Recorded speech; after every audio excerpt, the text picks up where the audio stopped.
Flashback. மறந்துட்டியா?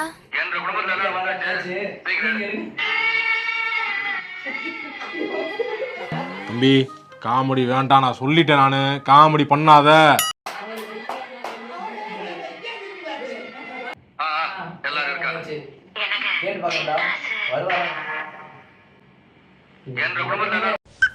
நான் நல்லா பண்றனோ இல்லையோ, ஆனா நீ நல்லா பண்ற.